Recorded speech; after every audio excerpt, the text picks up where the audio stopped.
السلام عليكم ورحمة الله وبركاته. اللهم صل وسلم وبارك على سيدنا محمد، طب القلوب ودواها وعافية الأبدان وشفاها ونور العيون وضياها. اللهم صل وسلم وبارك عليك يا حبيبي يا رسول الله. ازيكم يا حبايبي، ازيكم يا أحلى متابعين. النهاردة يوم جديد وفيديو جديد. النهاردة عندنا بقى كرومبة عشان الشتاء، كرومبة بيدفي في الشتاء، فجبت كرومبة اهي هنقطعها بقى مع بعض ونسلقها. وعندي هنا فرخة قطعتها اهي أربع تربع كده، ودقتها كالعادة، وهننقعها برضو ونشويها في الاير فراير. وعندنا بقى شوربة في الفريزر هنسوي بيها الكرنب. فحابة بقى قبل ما ابدا اقول لحبايبي، لو بتشوفيني لاول مرة اشتركي معايا في قناتي وفعلي زر الجرس ودوسي على الكل عشان توصلك اشعارات بكل وصفاتي. ولو عجبتك وصفاتي جربيها قولي لي في التعليقات. حبايبي المشتركين معايا بحبكم في الله، ربنا يديمكم نعمة عليا. تابعوا الفيديو للاخر وما تبخلوش عليا باللايك.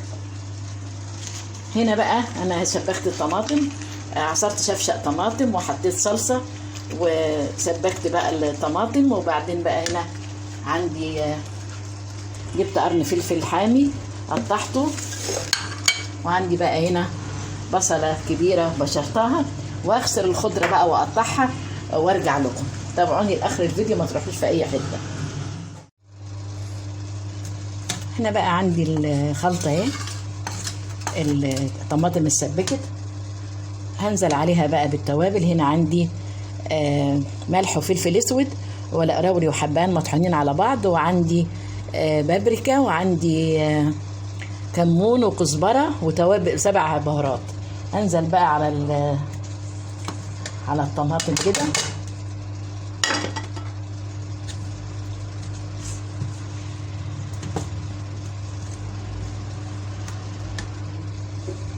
وهنا عندي بقى الرز غسلته هنزل بيه كده،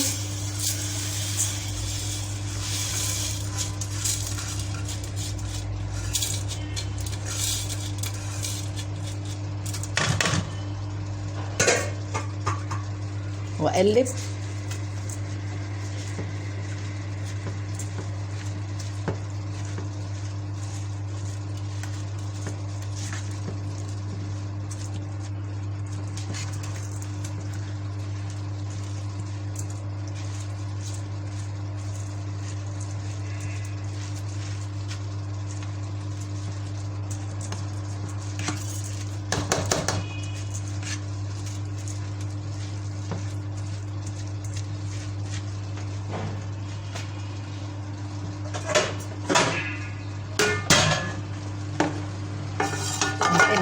حاجة واسعة عشان اتحكم فيها.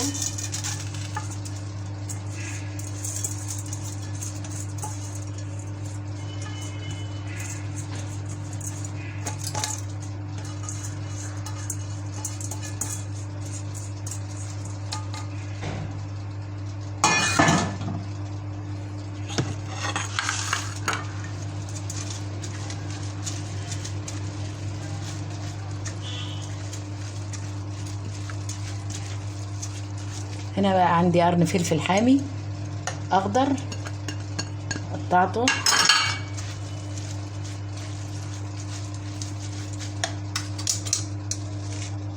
هنا بقى شبت وبقدونس وكزبره،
هنا بقى احط معلقه قرفه تدي بقى نفس وطعم جميل قوي للكرنب.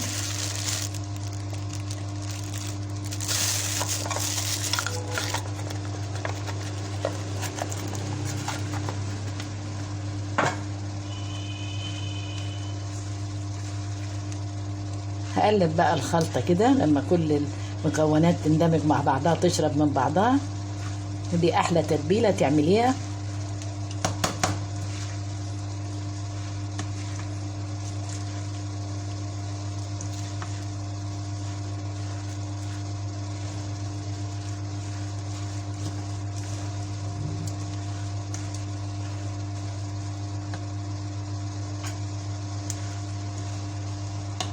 كده خلاص التتبيله جاهزه معايا.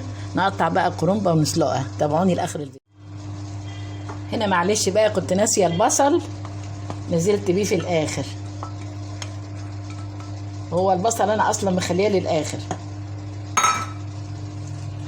عشان يدي ريحه جميله.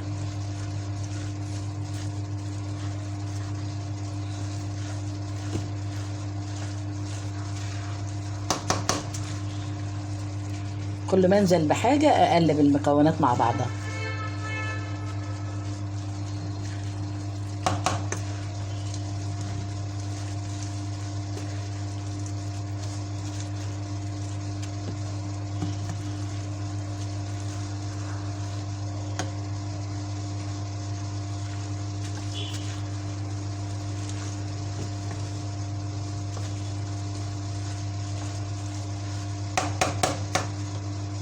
كده خلاص خلطة المحشي خلصت.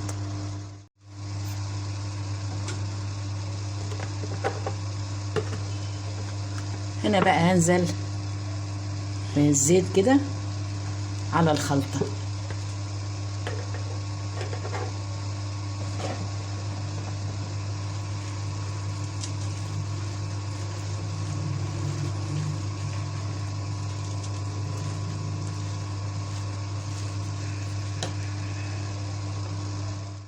هنا بقى هنتبل الفراخ عشان نسيبها شويه في التلاجة 3-4 ساعات كده على ما نعمل الكرنب. فهنا بقى جبت حطيت معلقه صويا صوص ومعلقه دبس الرمان ومعلقه زيت ومعلقه صلصه،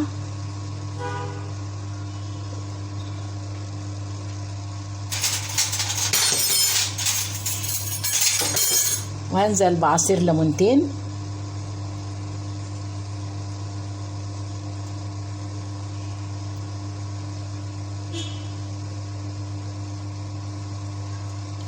عشان انقع الفرخه بقى نقعه كويسه واتبلها تتبيله كويسه.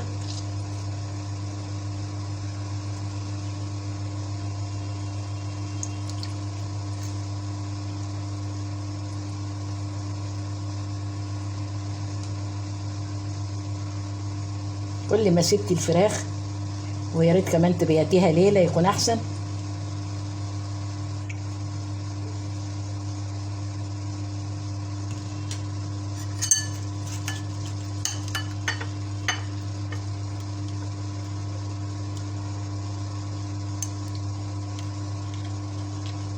هنا بقى عندي توم باودر وبصل باودر وجنزبيل وسماق وزعتر وبابريكا، وعندي هنا 7 بهارات، وعندي كاري هنزل برضو بيهم كده.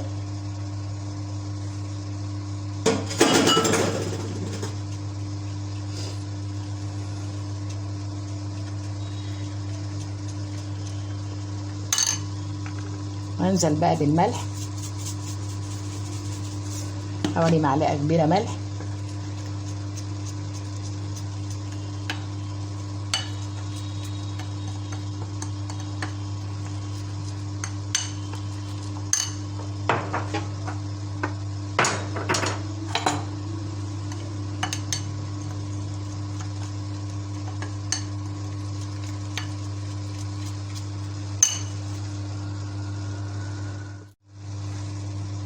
هنا بقى عندي الفراخ مصفياها، بيتها في المصفى كده تصفي كل الميه وناشفه معايا.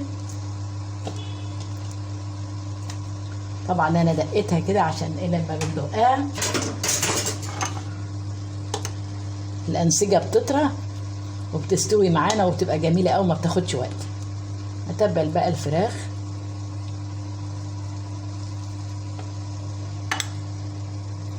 كده بقى انا فتحت الصدر كده جزئين عشان يستوي معايا. جبت السكينه كده وفتحته كده جزئين اهو.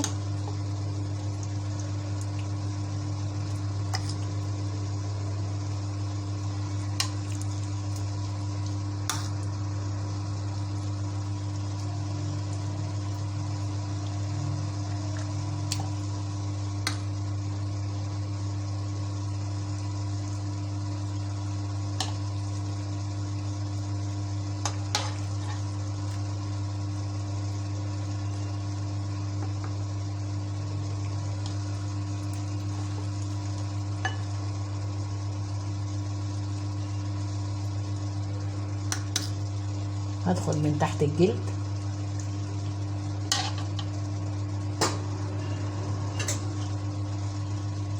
واعمل بقى كده شق كده الورك من جوه من تحت الجلد، اعمل له فتحتين كده عشان التوابل تدخل فيه.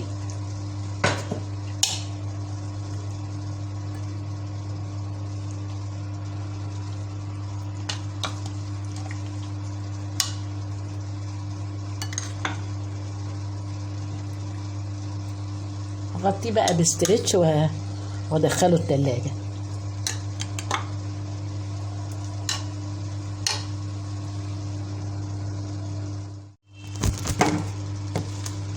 كده بقى اغطيها بالاستريتش وادخلها بقى التلاجة.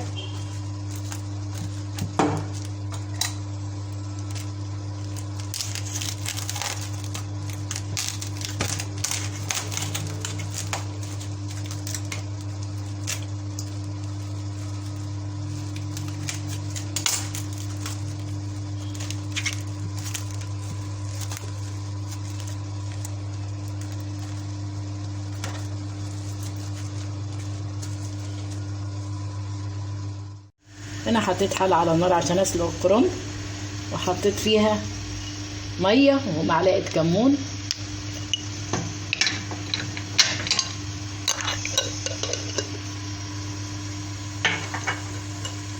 عشان اسلق الكرنب. هنا بقى اوضب الكرنب، اشيل بقى الورق الاخضر ده واشيل الراس بتاعته.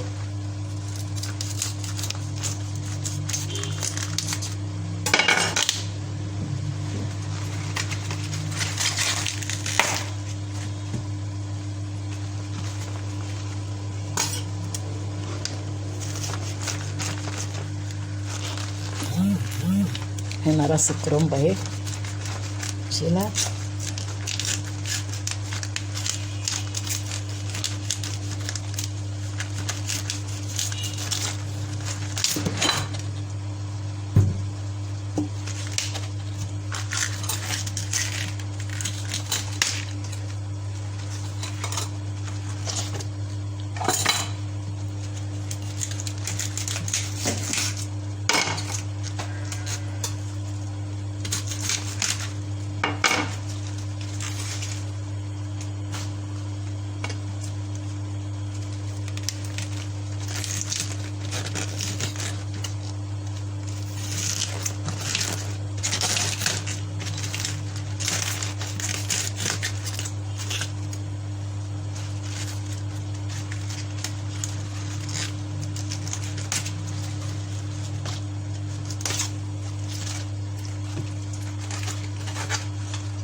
هنا بقى الميه غلت، وهنزل بقى بورق الكرنب بعد ما وضبت الكرنبه.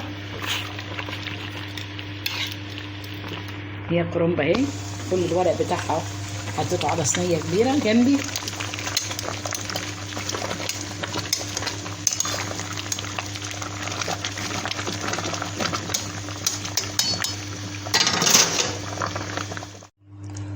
ده خلاص بقى الكرنب اتسلق، هوضبه بقى كده. هجيب كده احط كده التانية عليها كده،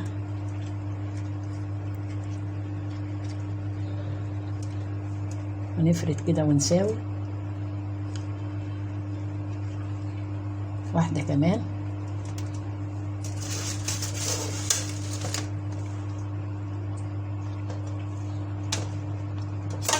والسكينة بقى حامية كده، وانزل اجيب العنق كده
هكمل بقى الباقي بالشكل ده وارجع لكم عشان ما اطولش عليكم الفيديو.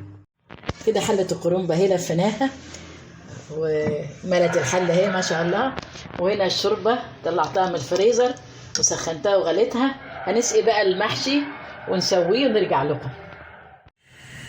كده بقى ولعنا على المحشي وهحط له بقى الشوربة. والكرنب بقى مش بيحتاج يعني شوربة كتيرة، على اساس ان هو بينزل ميته، فاحنا مش هنكتر له الشوربة عشان ما يتعجنش منا. هما يدوب شط الشوربة دول كده.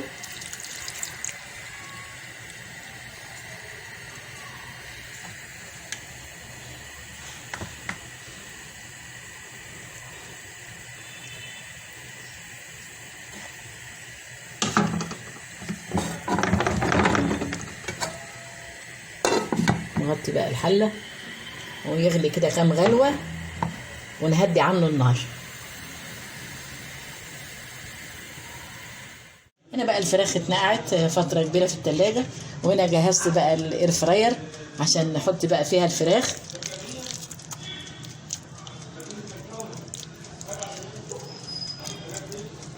كده هرص بقى هنا في الحلة بتاعتها اهو. انا عشان فردة بقى الفراخ زي ما تاخد هحط بقى فيها، ونكمل بقى الباقي علشان هي بتاخد تلت ساعة. 10 دقايق على الجنب ده و10 دقايق على الجنب التاني.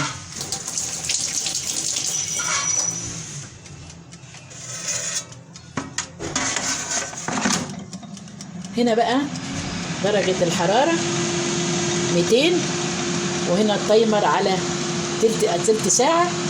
يعدي 10 دقايق على الجنب ده واروح قلبها على الجنب التاني. تابعوني بقى لاخر الفيديو. هنا بقى خلاص المحشي استوى وانا مغطيه عنه قوي. هنا بقى سخنت سمن بلدي على وش كده واطفي بقى عليه.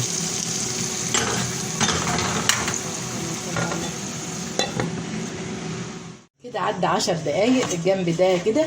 هنقلبها بقى على الجنب التاني ونشغل 10 دقايق كمان.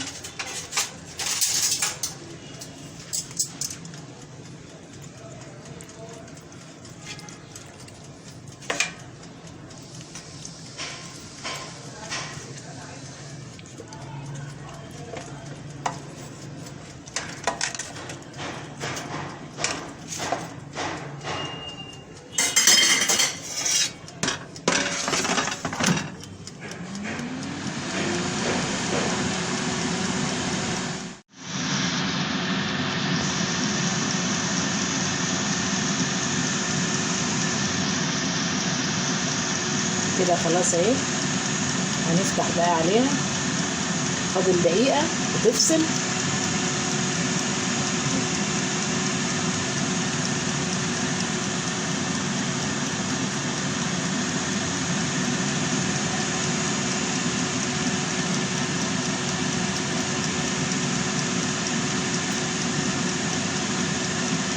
الاير فراير يا جماعة اختراع رائع. طبعا انا ما حطيتلهاش زيت، فدهنتها زيت لان انا حاطه في التتبيله زيت، والفراخ هي بتنزل برضو دسم كده.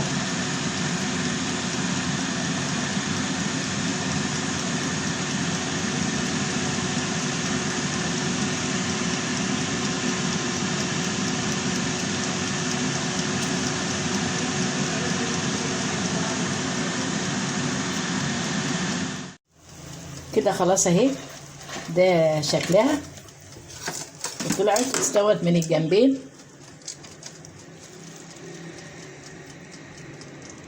طلعها بقى في الطبق.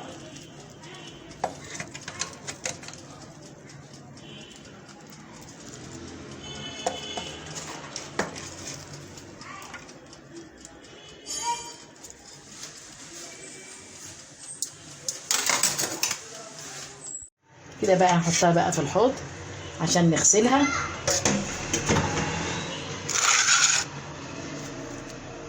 وكده الفراخ بتاعتنا اهي، شايفين اللون والشكل والريحه بقى والطراوه.